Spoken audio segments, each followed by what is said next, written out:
If you stay the course and you keep your heart right and you keep moving and stay consistent in the things that you know you need to do, stay close to God, forgive. When I say keep your heart right, what I mean is keep it as pure as you can.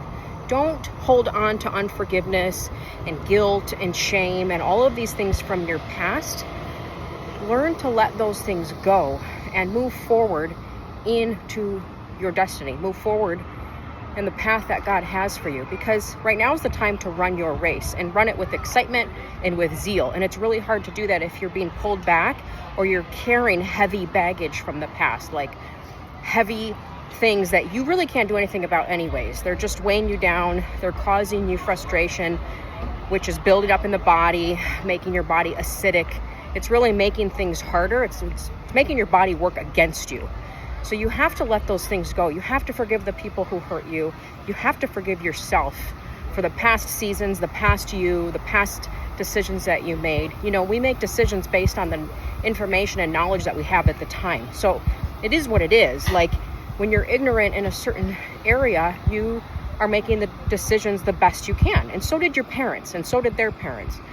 So you can't be the one to just carry this big, heavy bag of burdens into your future and then wonder why you're not living this victorious, free, vibrant life.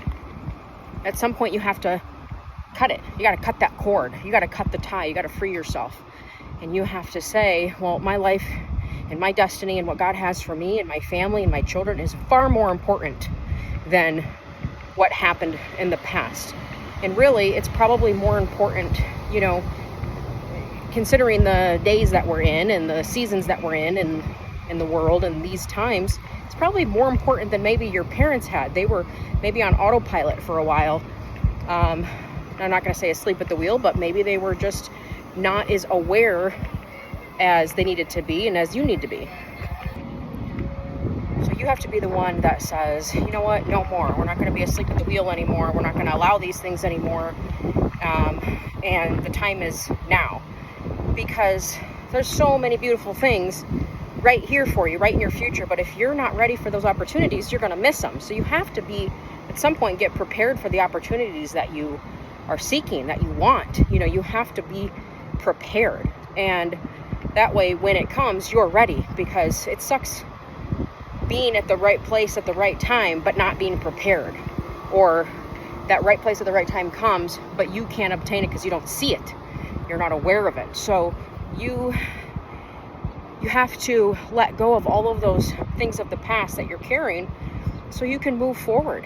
And sometimes it takes a few months, a year, however long, because you're basically unpacking physical clutter, emotional clutter, mental clutter. Your body is almost detoxing. As you're going through all of those different areas, you are physically detoxing your life. You're detoxing your stuff, your body, you're letting go. And it can be a really messy process, because if you start that detox process but it doesn't have anywhere to exit, it's just kind of going to float around and around. You're going to uproot all of these feelings and triggers and all of this stuff, but then it's not going to have anywhere to go.